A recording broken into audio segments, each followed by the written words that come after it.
Haleluya.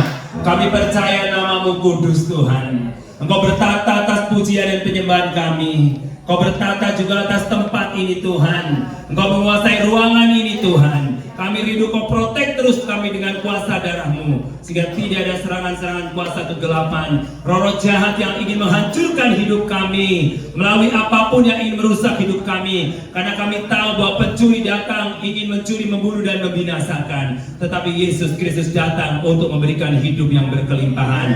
Kami percaya akan terjadi mujizat Tuhan terjadi di tempat ini. Yang sakit Tuhan sembuhkan, yang tertekan Tuhan pulihkan, yang kepahitan Tuhan lepaskan pengampunan di dalam nama Yesus Kristus. Terima kasih Tuhan. Roh Kudus, berbicaralah. Kami akan menyampaikan kebenaran firman-Mu supaya anak-anak-Mu dipenuhi Roh Kudus untuk menikmati kebenaran firman-Mu. Segala pikiran yang tidak konsentrasi kami singkirkan semua di dalam nama Yesus. Terima kasih yang siap terima berkat firman di dalam nama Yesus, sama-sama katakan amin. Amin. Beri kemuliaan sekali lagi ya. Salam semuanya. Salam. Apa kabar? Nah, siapa yang pernah ketemu dengan saya di sini? Ya, beberapa bulan yang lalu saya pernah datang sini menyampaikan tentang, masih ingat topik yang saya sampaikan? Karakter building ya, bangun karakter. Nah, hari ini kita bicara tentang penginjilan. Kenapa saya bicara tentang penginjilan? Siapa yang tahu tentang arti Injil? Apa Injil? Semua punya kitab Injil? Coba angkat tangan semua, angkat Alkitabnya. Nah itu ya, kitab di situ ada kitab Injil ya, ada perjanjian lama, ada perjanjian baru. Arti Injil itu kan good news ya. Good news itu berarti kabar baik. Kabar baik. Apa isi kabar baik itu? Nah, kabar baik itu harus diberitahukan kepada semua orang bahwa ada kabar baik. Nah, kabar baiknya apa? Kabar baiknya itu adalah Kristus mati karena dosa-dosa kita. Coba sama-sama, 2, 3. Kristus mati karena dosa-dosa kita. Jadi Yesus mati itu karena kesalahan siapa? Kita. Saya, kamu. Nah, kalau kita bersalah, kira-kira kita bisa masuk surga enggak? Enggak bisa ya. Karena kita semua manusia sudah punya dosa, sehingga tidak ada satupun yang bisa masuk surga. Maka dari itu, karena Tuhan sangat sayang sama kita, maka Dia datang dari surga, turun kemana? Ke bumi ini. Kemudian Dia setelah turun ke bumi, Dia mati di mana? Di atas kayu salib. Karena siapa? Dosa saya. Katakan, dosa saya. Ya, dosa saya. Nah, ketika kita mencari Yesus dan mengaku sama Tuhan Yesus, maka dosa kita akan diampuni. Jadi kita nggak bisa masuk surga sendirian. Makanya perlu satu pribadi yang menuntun kita, yang berasal dari surga, dia turun ke bumi ini, dan dia juga naik ke surga. Berarti dia, Tuhan Yesus, pasti tahu jalan ke surga.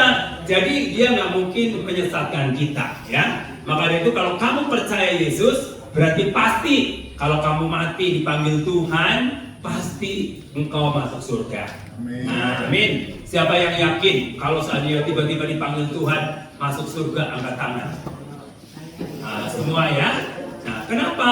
Karena kita dijamin oleh Tuhan Yesus ya.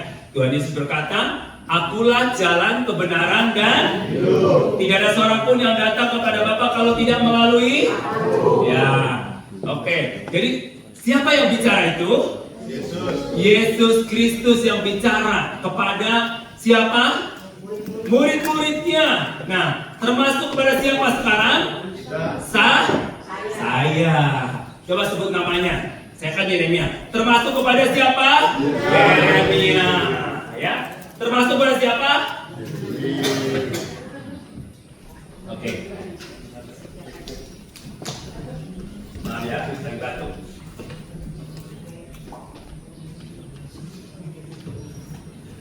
Nah, saya mau ajarkan cara menyampaikan kabar baik kepada teman-temanmu nanti ya.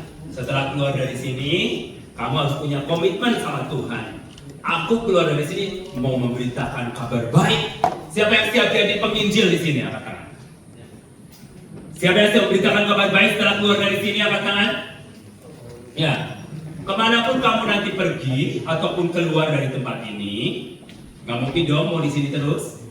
Atau karena sudah betah, ya? Hah? Bisa jadi nggak mau pulang karena betah ya? Kamu betah nggak mau pulang ya? Oh, mau pulang. Ya makanya kalau mau pulang harus sembuh sehat di dalam nama Tuhan Yesus Kristus ya. Karena Tuhan Yesus Kristus itu adalah dokter di atas segala dokter, sanggup menyembuhkan segala sakit penyakit. Amin. Ya. Termasuk penyakit yang kita alami, penyakit mungkin karena depresi, karena stres. Kenapa kita stres? Kenapa kita depresi? Karena kita kurang yakin dengan Tuhan Yesus Kristus. Dan kita belum kenal siapa Allah yang kita sembah, siapa Yesus Kristus yang sebenarnya. Padahal kalau kita punya masalah, ya kita tidak bisa. Kalau kita punya masalah, persoalan yang berat, kita cari siapa. Kalau kita cari hal-hal yang lain di luar Tuhan Yesus, kau akan semakin stres. Tapi kalau kau cari Tuhan, maka Tuhan akan tolong kamu. Amin. Lalu kita berkata, segala perkara dapat kutanggung di dalam Dia yang memberikan kekuatan. Nah, segala perkara dapat kutanggung di dalam Dia yang memberi kekuatan. Tuhan Yesus penolong dan tetap percaya Tuhan. Nah, itu kuncinya. Kalau kamu percaya, yakin Dia adalah penolong yang setia, Dia pasti akan tolong kamu dalam segala kesulitan apapun. Asal kamu percaya, punya iman, yakin di dalam nama Yesus Kristus. Ada dua pribadi yang selalu bertentangan, ya. Yang pertama, Allah. Allah tujuannya apa? Mengasihi kita. Dan tidak ada seorang pun, ya, Allah itu menciptakan kita enggak ingin satupun yang binasa. Itu Allah. Makanya Dia berikan Yesus Kristus buat kita, ya, untuk menyelamatkan kita. Kemudian yang kedua, ada satu pribadi yang ingin merusak hidupmu, menghancurkan hidupmu, ya, membinasakan hidupmu, yaitu siapa? Iblis. Yes, iblis. Iblis itu bekerja 24 jam non-stop, ya. Seperti ada toko Alfamart 24 jam, ya kan? Nah, iblis juga begitu, kerjanya 24 jam, nggak pernah berhenti, nggak pernah istirahat. Nah, kalau kita lengah sedikit, dia caplok kita, ya. Kalau kita nggak dekat sama Tuhan, karena iblis hanya takut sama orang yang tunduk pada Tuhan. Makanya tunduklah kepada Allah, lawanlah iblis, dia akan lari dari hadapanmu. Nah, saya mau ajarkan tentang bagaimana cara kita menyampaikan kabar baik nanti pulang dari sini dengan metode yang sangat simpel, ya. Semua punya tangan? Nah, tangannya ada berapa? Dua, ya. Coba angkat tangannya. Ya. Di sebelah tangan ada berapa jari? 5. 5 jari ya. Oke. Coba perkenalkan jarinya. Ini jari apa namanya? Jari. Ibu jari. Ibu jari atau bapak jari? Ibu jari. Ibu jari ya. Makanya wanita itu keren loh. Ada ibu jari, ya. Mama ada bapak jari nggak? Ada. Terus bupati, ada bapak pati nggak? Ada, kan? Asal jangan jadi bumerang ya. Itu bahaya ya. Nah, makanya. Terus ibu jari ya. Kemudian ini jari apa? Telunjuk. Nah, ini jari apa? Tengah. Ini jari apa? Manis. Jari manis ya. Coba yang manis bagaimana? Ini jari apa? Kelingking. Kelingking. Nah, semua itu punya pengertian supaya kamu nanti ingat terus pada waktu jalan. Oh, punya 5 jari nih. Ini punya pengertian. Nah, ini ibu jari ya. Ibu jari. Nah, ibu jari ini bicara tentang apa? Allah mengasihi manusia. Coba sama-sama. Allah mengasihi manusia. Allah mengasihi saya. Allah mengasihi saya. Nah, sebutkan namanya ya. 2, 3. Allah mengasihi Yeremia. Nah, oke ya. Nah, biasanya kalau kamu dulu yang sekolah SMA ya, atau kamu bisa di sini ngerjain hal yang bagus, biasanya kakak-kakak rohani bilang apa? Pakai jari apa? Jempol. Kalau bilang hebat pakai jari apa? Jempol. Bukan jari ini. Bukan jari ini. Dan Bukan. Jari apa? jempol. Nah, mantap. Wih, pakai jempol. Keren ya. Nah, ini jempol ini mengingatkan hal-hal yang baik. Hal-hal yang positif. Kalau kamu hebat, bagus, ganteng, cantik, keren, pasti acungkan jempol. Dan kalau berprestasi mendapat juara, acungkan jempol. Kamu, wah hebat kamu ya. Bisa ngamuk kamu ya, dibilang hebat tapi pakai jari tinggi. Nah, jari jempol ibu jari ini bicara tentang Allah mengasihi kita. Apa? Allah mengasihi saya. Coba sebutkan 2, 3. Allah mengasihi saya. Jadi ibu jari mengingatkan kita, melambangkan tentang apa? Kasih Allah Allah. mengasihi kita. Ayatnya di Yohanes 3 ayat 16. Ayo kita buka. Yohanes 3 ayat 16. Yang sudah hafal siapa? Wah, coba yang sudah hafal sama-sama. 2, 3. Yohanes 3 ayat 16. Dan itu bisa kasih Allah dan sehingga ia telah mengantarkan yang surga supaya setiap orang yang percaya Iya, coba klik. sampai Klik. ke Nah. Terus. Ya, terus. Nah, itu jari jempol ya. Allah mengasihi saya. Yohanes 13 ayat 3 ayat 16. 2, 3.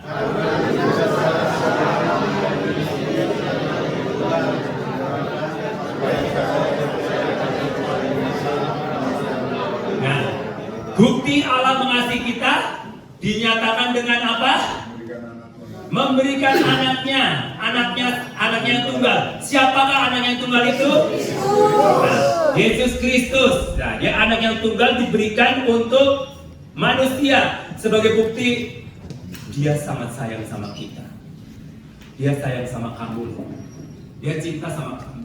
Mungkin kamu pernah ditinggalkan oleh kekasihmu atau pacarmu, ya. Kamu gak usah stres kalau tinggalin pacarmu. Kalau tinggal pacarmu, cari lagi masih banyak. Betul. Makanya buanglah mantan pada tempatnya. Mantan jangan disimpan di buang. Makanya kalau kamu pacaran, jangan 100% untuk pacar kamu. Cukup berapa persen? 5%. Itu 50 terlalu banyak, ya. Nah, 20. Nanti kalau kamu 100% untuk pacarmu, kalau waktu putus kamu bisa gila. Ya. Gila stres, ya depresi, ya kan? Nah, itu.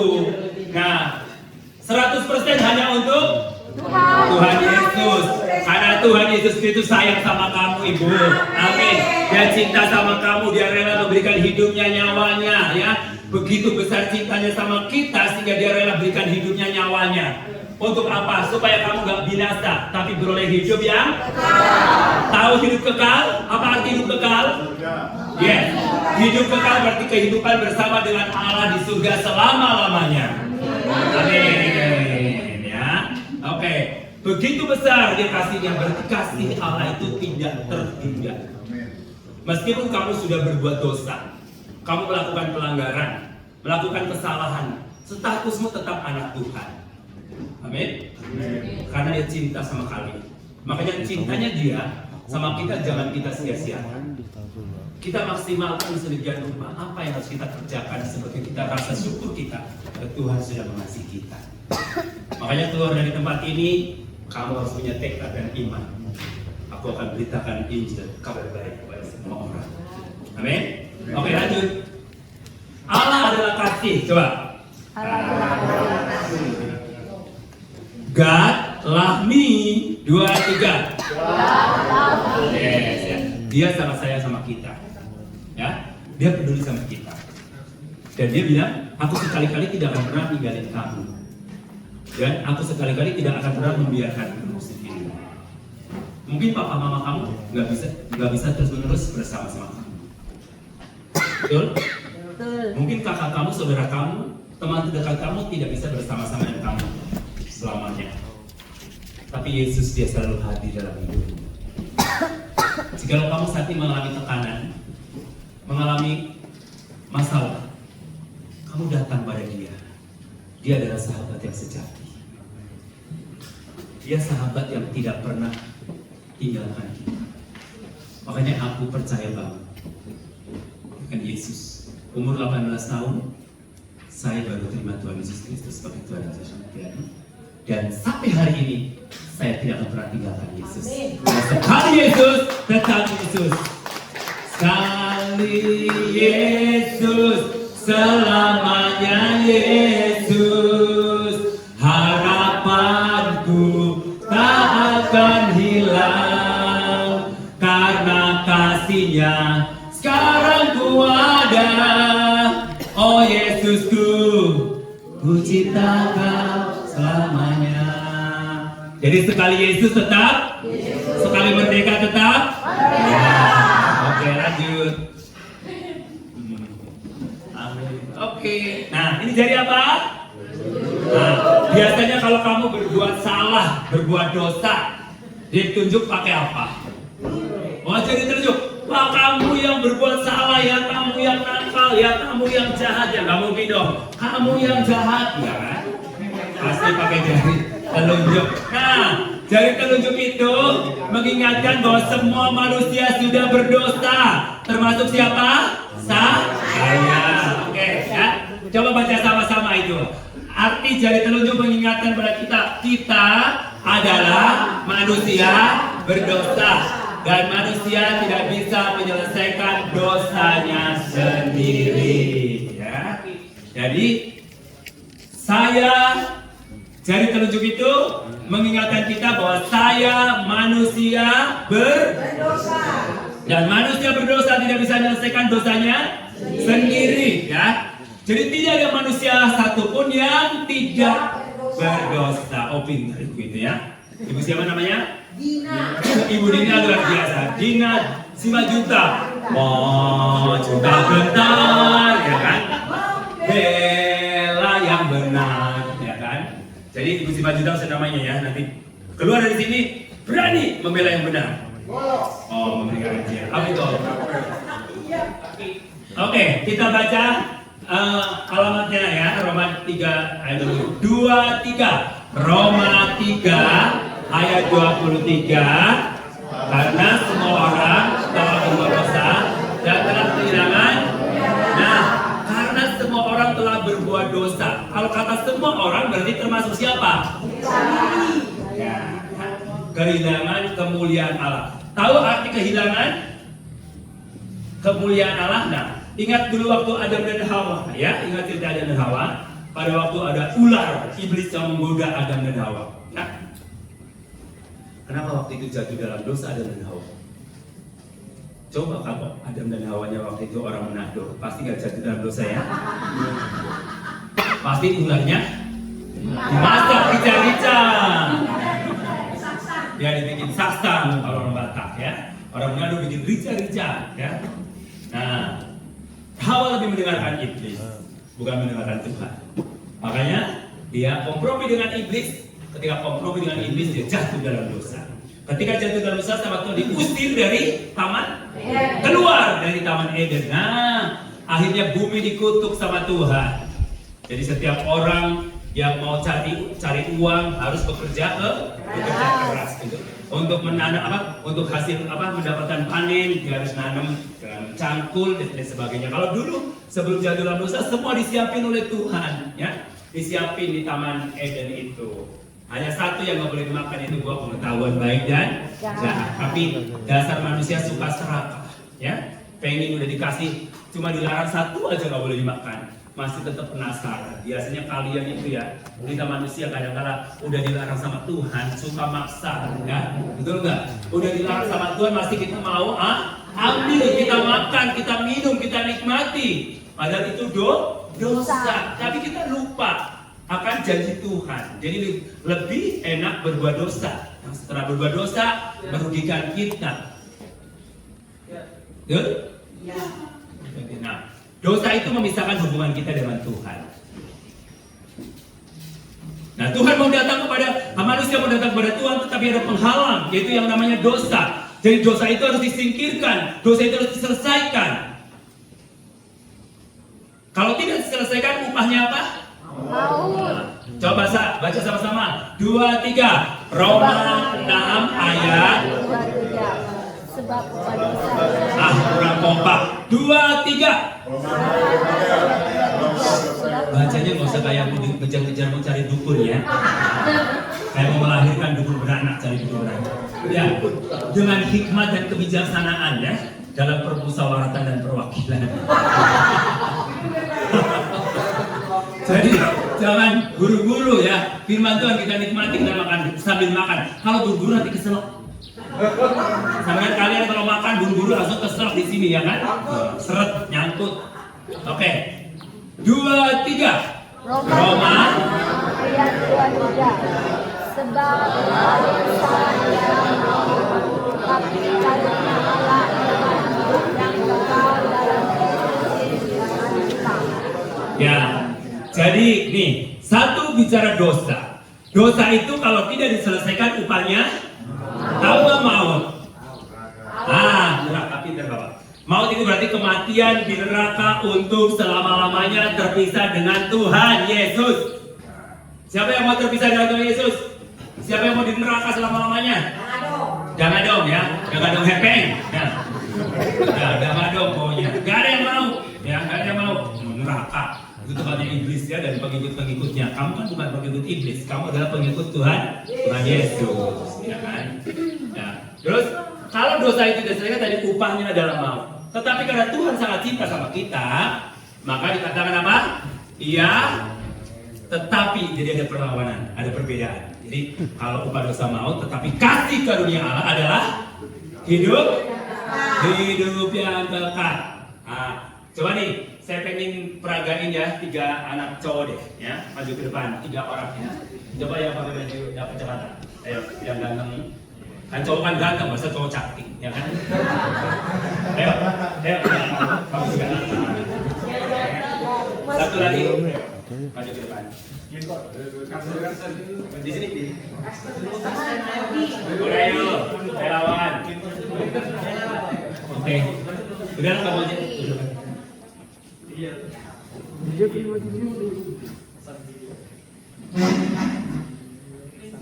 kamu sebelah sini. Oke. Kamu tenang. Oke. Nah, ini ibaratnya manusia. Kamu ada sana. Ini memang manusia. Ini adalah Tuhan, ya. Hai God. Ini adalah dosa. Oke. Ini mau datang kepada Tuhan. Gak bisa langsung karena ada dosa. Terpisah. Nah, dosa ini kalau diselesaikan maka ini mau masuk neraka. Nah, ya. Terus bagaimana caranya? Ini harus disingkirkan dosa ini. Manusia nggak bisa selesaikan dosa ini, makanya butuh kasih Tuhan. Dan Yesus akhirnya coba kamu tiduran sebentar. Kamu tidak. Oke. Ini akhirnya sebagai bukti kasih Tuhan, dosa itu diselesaikan melalui kematian Yesus Kristus. Nah, dia bisa ini langsung jembatan menuju ke Tuhan. Tidak bisa, ya. Mengerti sampai di sini? Oke, terima kasih. Tepuk tangan buat teman-teman kita. Ya, mengerti sampai di sini ya? Mengerti? Oke. Manusia mau datang sama Tuhan nggak bisa langsung karena ada dosa. Dosa itu harus diselesaikan melalui kematian. Nah, syaratnya bagaimana? Biar kita bisa ketemu dengan Tuhan, syaratnya harus percaya sama Tuhan ya. Tuhan Yesus Kristus mengundang dia masuk kemana? Hati. Jangan cuma pacarmu doang yang masuk hati ya. Batin. Ya, batin ya. ini katanya kayaknya pelampiasan bisa bertanya ya. Pernah ditinggalkan orang yang dicintai ya. Hah? Harus dipulihkan hari ini ya. Oke, yang ketiga, lanjut. Ini jari apa? Tengah. Jari tengah. Jari di antara semua jari yang paling tinggi jari apa? Nah, ini perlu ingat ya. Yang paling tinggi jari tengah. Nah, biasanya kalau bukit itu tinggi atau rendah? Tinggi. Nah, ingat ya. Ini mengingatkan bahwa Kristus mati akan dosa-dosa kita di mana? Bukit Golgota. Ya, di Bukit Golgota. Berarti bukit itu tinggi atau rendah? Jadi ingat ya, jari tengah itu mengingatkan bahwa Kristus mati di atas kayu salib di bukit Golgota. Nah, dia mati. Oke. Baca sama-sama. Jari tengah mengingatkan kepada kita. 2, 3. Kristus. Dia dikuburkan dan dia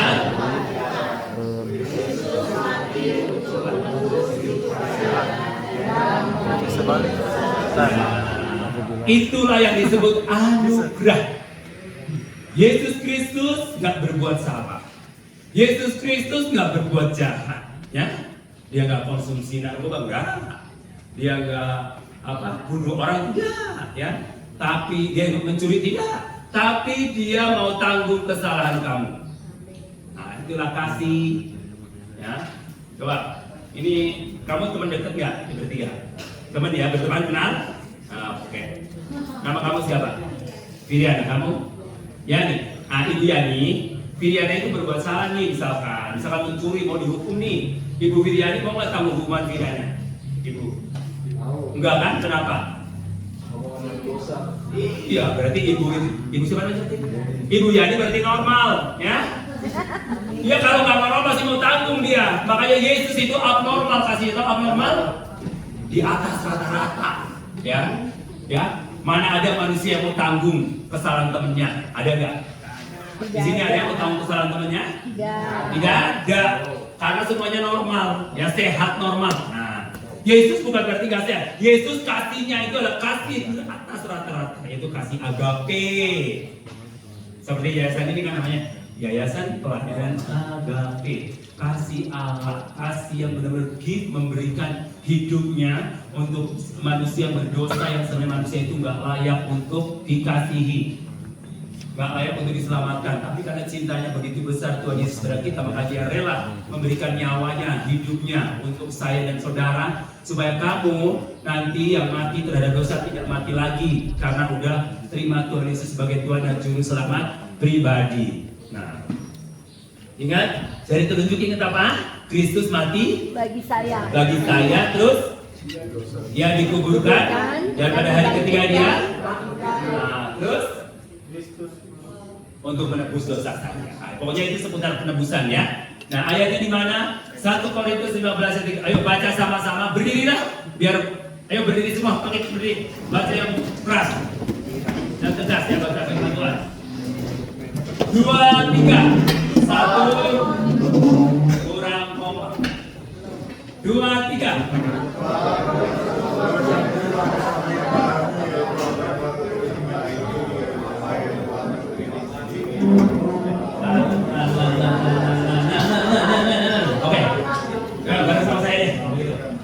Oke, 2, 3. 1 Korintus 15 ayat 3 sampai 4. Sebab yang sangat penting telah kusampaikan kepadamu, yaitu apa yang telah kuterima sendiri, ialah bahwa Kristus telah mati karena dosa-dosa kita sesuai dengan kitab suci, bahwa Ia telah dikuburkan dan bahwa Ia telah dibangkitkan pada hari yang ketiga sesuai dengan kitab suci. Ya, duduk kembali.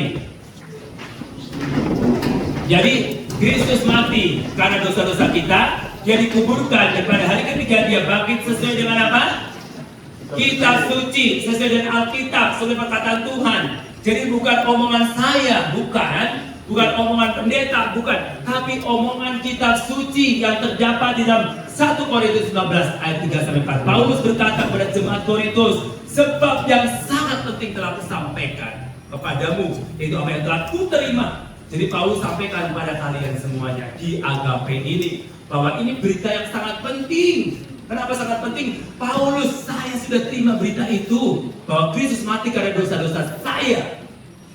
Ya, Dia dikuburkan, pada hari ketiga Dia bangkit. Nah, untuk dosa saya, kata siapa? Kata siapa? Kitab suci yang ngomong. Nah, kitab suci itu kan kitabnya Tuhan, ya, diilhamkan oleh Roh Kudus. Jadi pasti nggak salah. Kalau perkataan saya bisa salah, ya, perkataan manusia bisa salah, tapi perkataan Tuhan tidak bisa salah. Karena ya Tuhan, Dia maha benar. Amin. Ya? Nah, kemudian kita diselamatkan masuk surga bukan karena perbuatan baik kita. Ingat ya. Oh, karena kita memberikan persembahan nanti masuk surga. Oh, karena kita beli kambing dikorbankan itu nanti masuk surga. Oh, karena kita beli sesuatu buat kasih persembahan di gereja masuk surga. Oh, karena saya melayani Tuhan nanti masuk surga. Oh, karena saya main gitar nanti masuk surga. Tidak, saudaraku.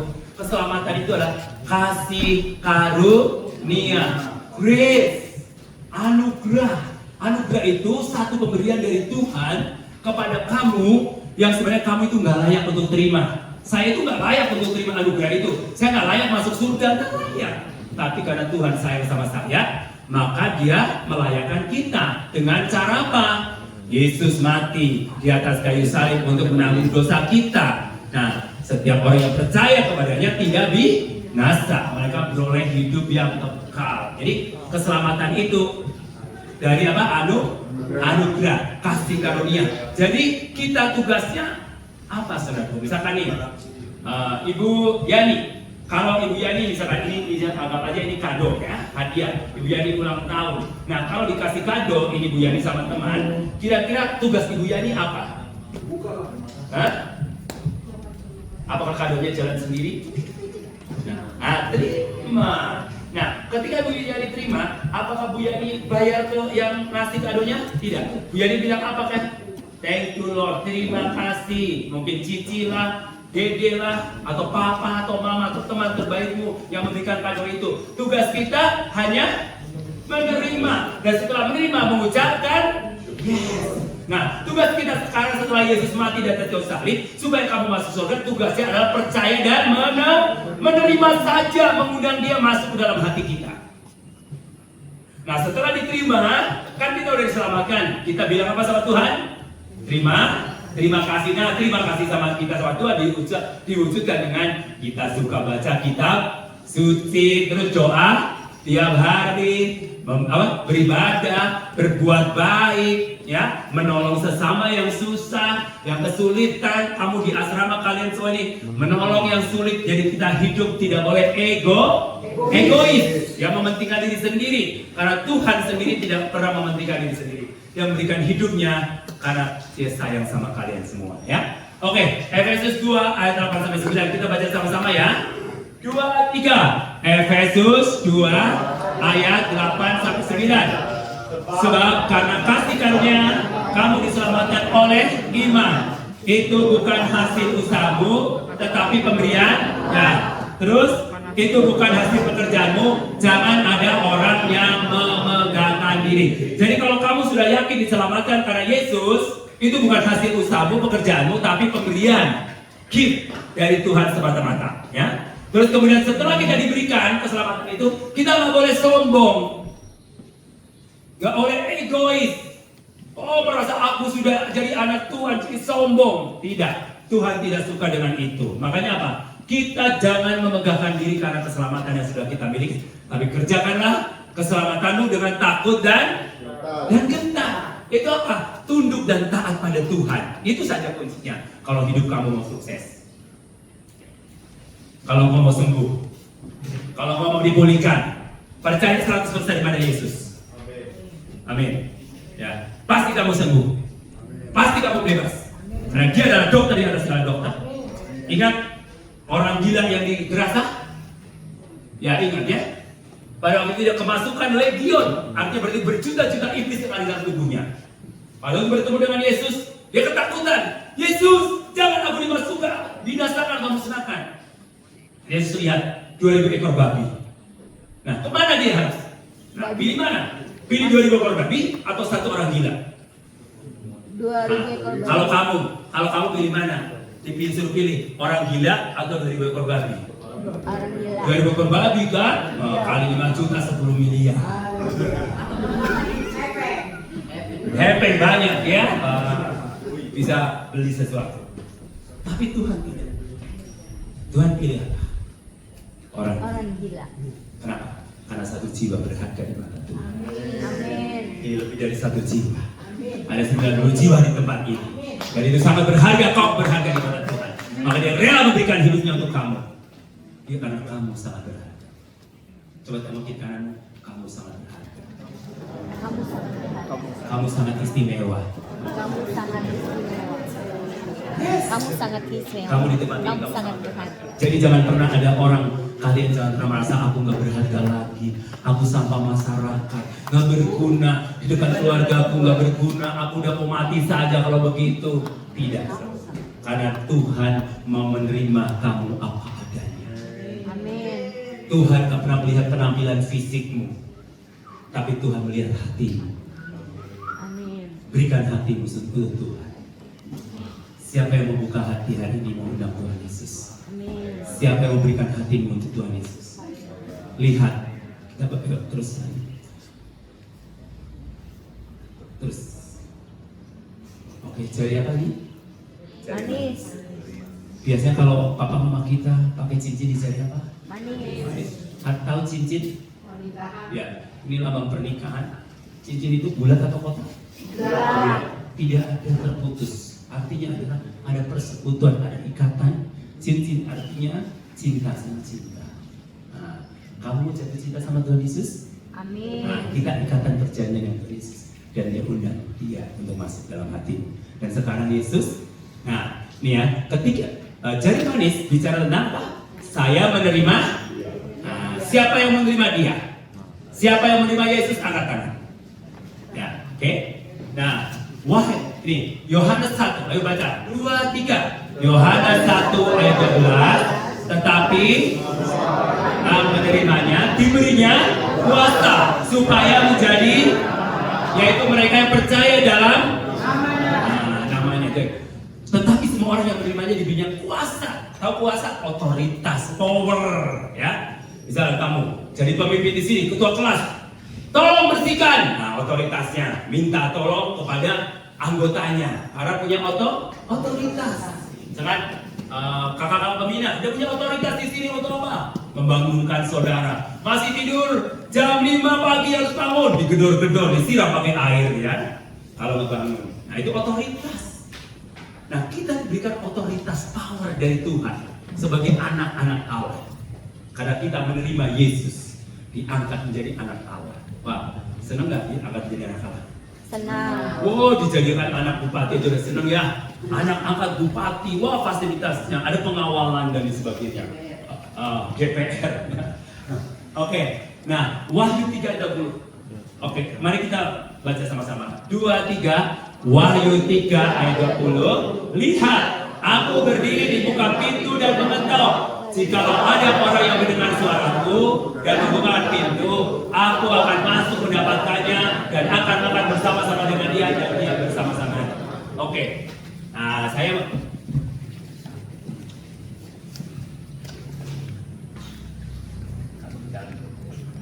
ya, saya ini mau bertamu.